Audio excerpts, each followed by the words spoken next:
Great. Welcome, everyone. Thanks for joining us today for adapting generative learning to open pedagogy in a literary research course with Dr. Barry Maurer, Dr. Rebecca McNulty from the University of Central Florida.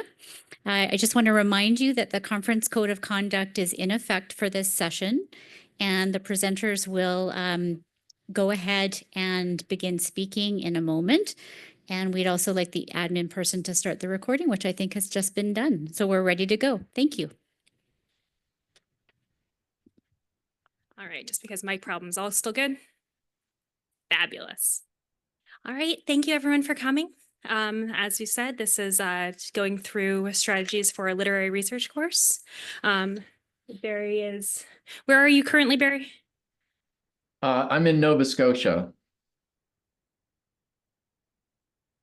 We're going to start off with a project introduction, then go through some of the key terms that we're using to define our work, go through what it means to adapt this OER toward research in the humanities. And then we're going to look at some scaffolding and active learning strategies that we've been incorporating into revisions, and then talk about that revision cycle more broadly, including the student input that has guided future work in the area. We'll move into questions, and I will ask Barry to begin.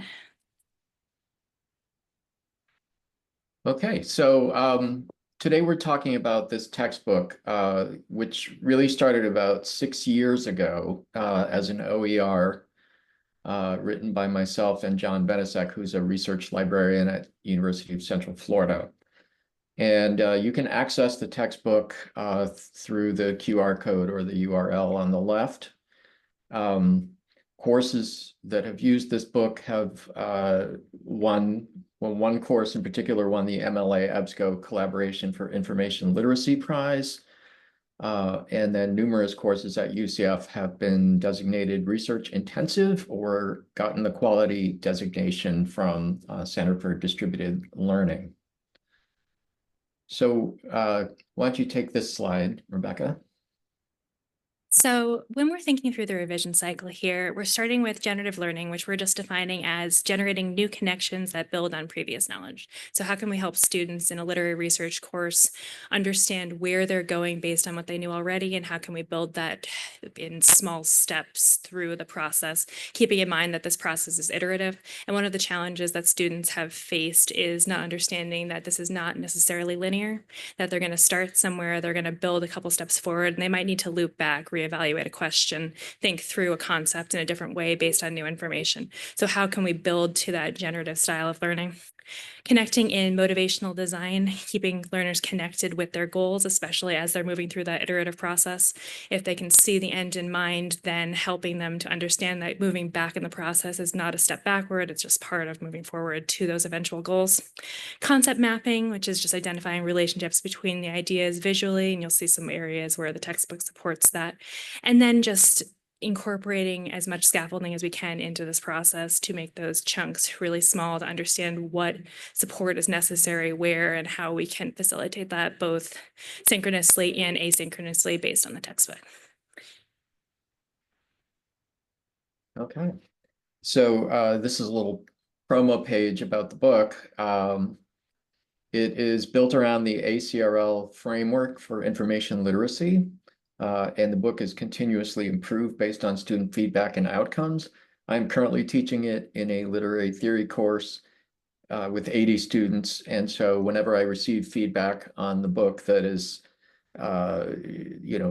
leads me to rethink something in it, I can make changes to it almost immediately.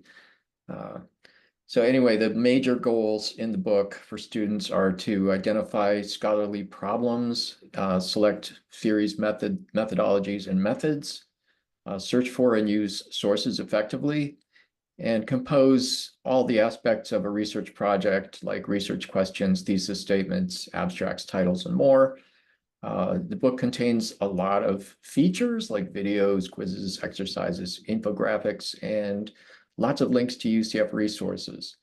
And because the book is adaptable, we expect if people want to use it at other institutions, they can just plug in their own institution's resources where we have UCF's. We decided to build the textbook around a particular student and her research project, and that is Jada Reyes, who's pictured here. She did a research project on Sonny's Blues, and so we pretty much followed her, used her example throughout the book. She chose as her theory critical race theory and Marxism, both of which are kind of under erasure in Florida. So interesting times there. The book has 13 chapters, and they are scaffolded. So we start with preliminary research and end with, final project and exam. And today we're going to really look at just one chapter, chapter 4, as an example of scaffolding within a chapter. So all the chapters are scaffolded, but then within each chapter, there's scaffolding as well. And here's an example of that. The beginning introduction of chapter 4 is this graphic, which shows a kind of step-by-step what students will accomplish in the chapter. And we're going to come back to this slide. So, but the key thing about this chapter is that it goes over some really heavy concepts for undergraduate students, which are research goals, theories, methodologies, methods, and evidence. It's a lot for them to take in, and they have basically just a few days to work on this. So the learning objectives for this chapter are for them to gain a better understanding of theory's integral role within literary criticism, to learn how each theory relates to research methodologies and methods, and to learn which research skills we need to gather the relevant evidence. Here's an example of an infographic that tries to connect these concepts. So in the center is criticism. That is their scholarly treatment of a literary work. And I should add that also interpretation is another possible approach. Historical treatment and creative treatments. We're going to focus just on criticism today, but those are other options students can do in their assignments. So the theories are ideas or models about literature in general. These include things like psychoanalysis, feminism, queer theory, structuralism, post-structuralism, on and on. It is a theory course, so we're introducing all these things, also Marxism, critical race theory, all those kinds of things. Methodologies are sets of assumptions and behaviors that researchers within a theoretical paradigm use in their research. So I wrote this chapter. For me, this was the most difficult thing to help students understand, is that there's not a book on methodologies that they can go to. Each theory has its own methodologies, and some of them are not shared by other theorists. So, for example, there are Marxists who use one set of methodologies and Marxists who use another set of methodologies. And those methodologies may not be used at all under other theoretical umbrellas, like perhaps not under structuralism or psychoanalysis. So learning these things involves doing research into the theories and methodologies. You can't just undertake this project with, I have an understanding of theory. The methods are how and where we go to get answers to our research questions. So that could include, doing scholarly research, interviews, and archival research. And the skills is how we handle those things, such as library search engines, citation management programs, special collections, etc. Okay. So research goals, we kind of group those into some very general goals. Do you wish to bring your reader closer to the literary text, discuss its context, or relate it to other knowledge frameworks? Depending on which goal you choose, that's going to help direct you to a particular theory. So for example, if you want to read closer into a literary text, you may select a theory such as formalism. If you want to discuss context, you may look at something like cultural studies. If you want to relate it to other knowledge frameworks, you may look at something like psychoanalysis. So a theory is an idea or model about literature, and it can account for what things are, why they are the way they are, and how and why they work. Of course, students misunderstand this term theory all the time. They assume it means an unsupported claim. What we teach in the book is that theory is, in fact, a way of connecting facts. A theory is different from a fact. It is an explanation of how facts relate to one another. And so that's essentially what we're looking at here. And the theory is in contrast to practical ways of knowing. Now, it can, obviously, these things can overlap, and you can have theory and praxis together. But in general, theory is reflective, and praxis is, action. Methodologies are positions and behaviors researchers within a theoretical paradigm use in their research. And we'll look at a couple of those. Method is the procedure researchers use to answer their questions. So example here is if we're investigating Faulkner's use of allegory, we may look at historical research to reveal how literary authors have understood allegory and used it over time. The project could also involve methods of close reading of a literary text to notice details other critics have missed. We'll address those in following pages. Okay, research methods are different from methodologies and so on. So again, methodologies are linked to theories. They're tools and lines of investigation, sets of practices and propositions about texts in the world. Research methods are about where and how you get answers to your research questions. Are you conducting interviews, visiting archives, doing close readings, reviewing scholarship? So you need to distinguish those two.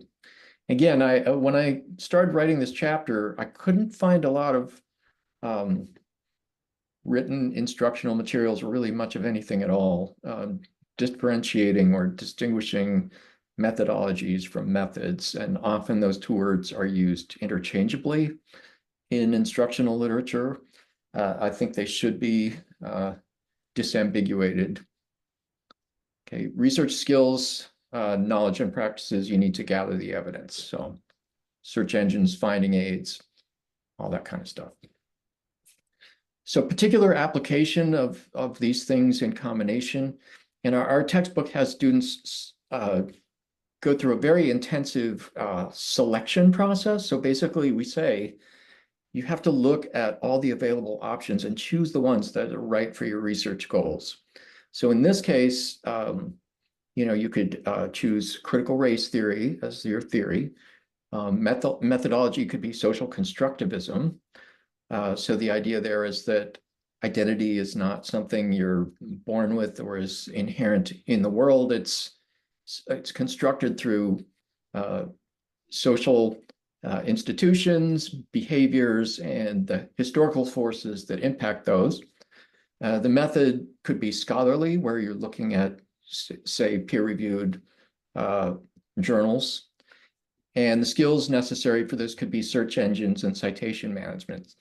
So there's possibly, thousands and thousands of combinations that could be generated out of this that students could use for their research projects. And we make it very choice heavy for them, which puts some stress on them, but I think it's good stress.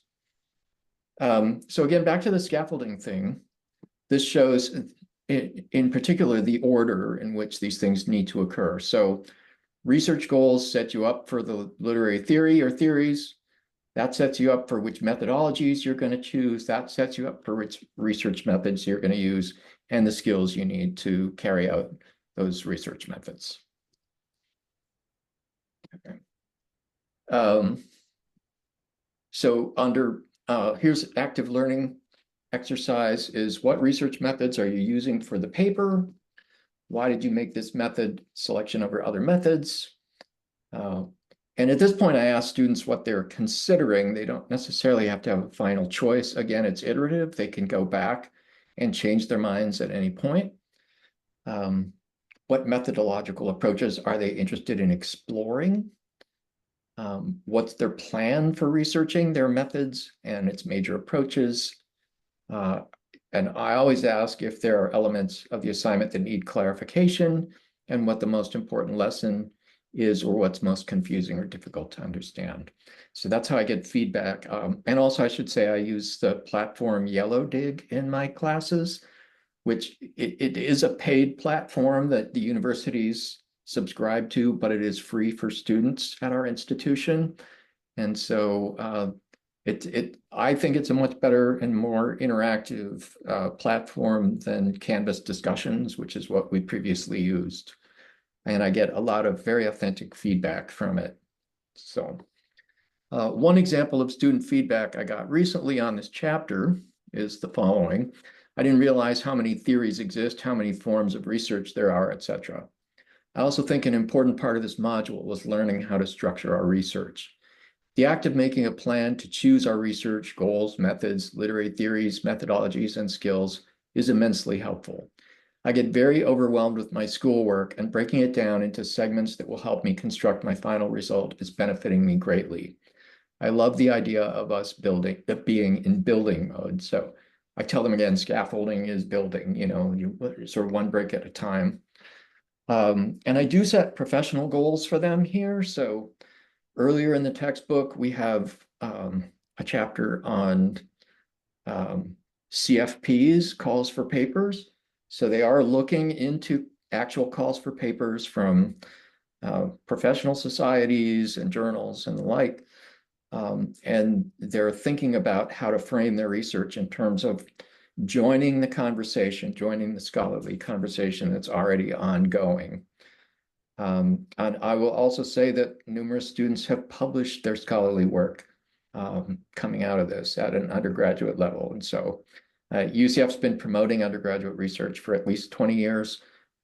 So I see this as a continuation of those efforts. So thank you very much. We're open for questions, feedback, or anything. And then before we jump in there, so this was written by Barry and John 6 years ago, I believe. I stepped into the project in the last few months just to look at what additional instructional design strategies we can build into the textbook.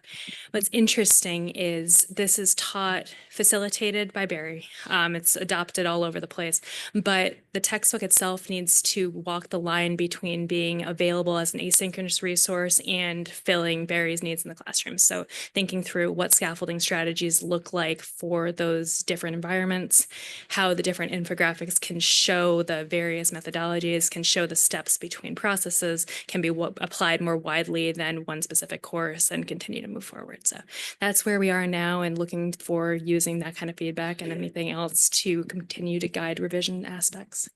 So any questions would be wonderful.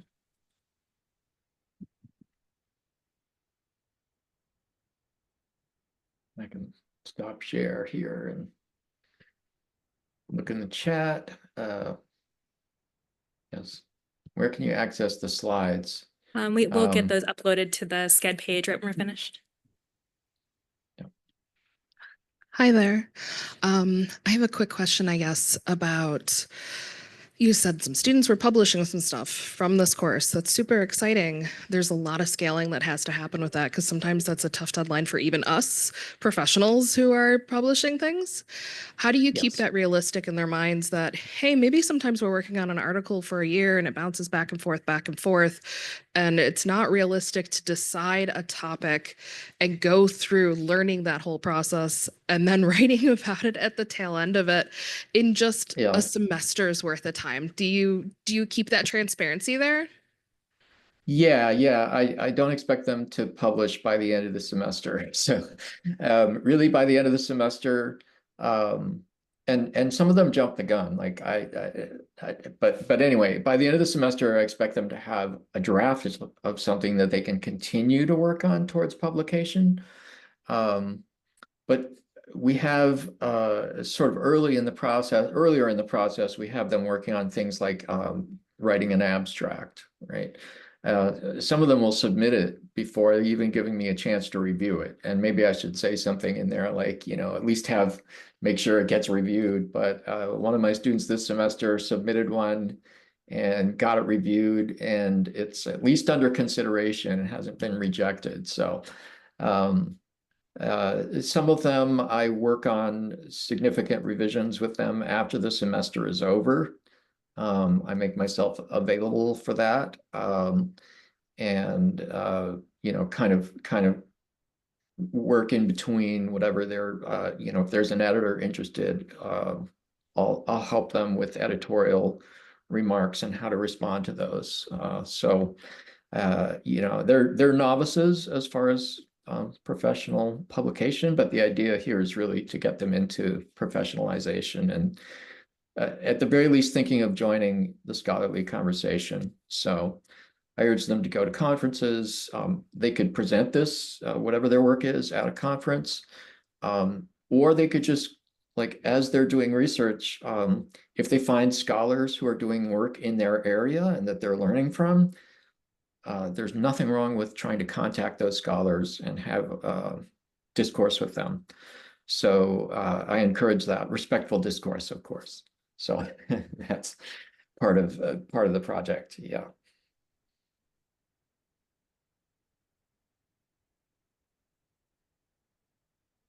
Any other thoughts or Yes, comments? sorry, I did not realize, is it for undergrad or graduate students? It's aimed at undergraduate students, actually. Okay. But it is being used by graduate students. And I haven't assigned it in a graduate course. Well, actually, one time I did. And I found that even a lot of graduate students don't know some of this material. My thought when working on the book was I wanted to put in it everything I wished I had known as a student when I was a student. And then nobody told me.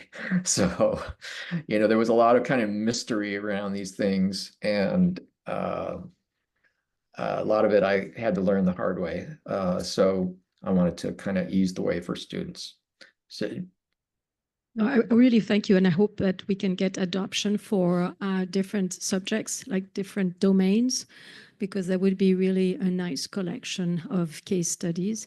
But I was asking the questions regarding the graduate because I would have liked to know if there was an impact by giving this to graduate students on a better success rate for comprehensive exams or oral defense when they actually from the beginning have those tools.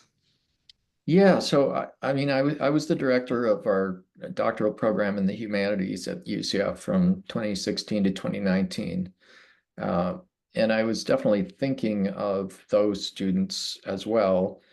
And I chaired several dissertations. And any student where I was on their committee, I asked them to read this book.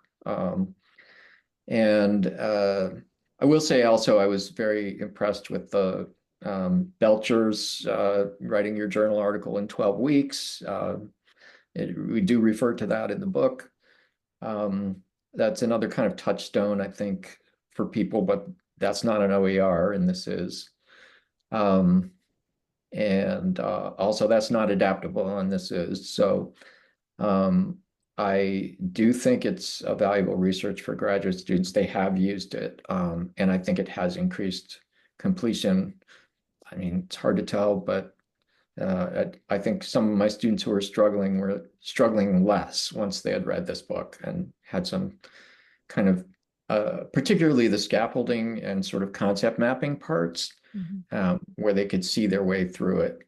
And a lot of my students say, like, at the beginning of a research project, they don't know how many steps are involved.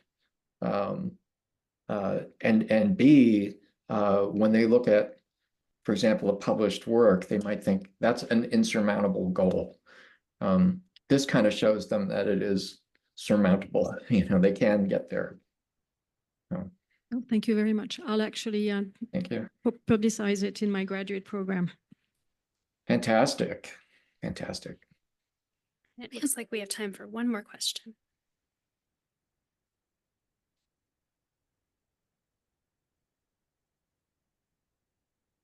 Nothing in the room, it seems. Anything online?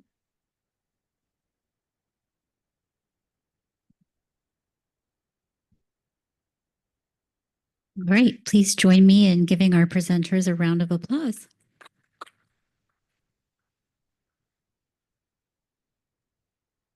Thank you. Enjoy the rest of your conference.